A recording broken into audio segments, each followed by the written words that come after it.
বৃহস্পতিবার সকালে Cooch Behar MGN medical college ও হাসপাতালে অস্থায়ী কর্মীদের প্রায় 2 মাস ধরে বেতন না দেওয়ায় কাজ বন্ধ করে মেডিকেল কলেজ ও হাসপাতালের সামনে বিক্ষোভ দেখালো হাসপাতালের অস্থায়ী কর্মীরা। তাদের দাবি মেতন নিয়ে বারবার এমএসভিপি রাজীব প্রসাদকে অভিযোগ জানালেও কোনো সুরাহা হয়নি।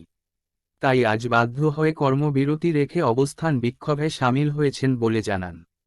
এই নিয়ে অস্থায়ী কর্মী শর্মিষ্ঠা বাস 4 কি জানালেন শুনব।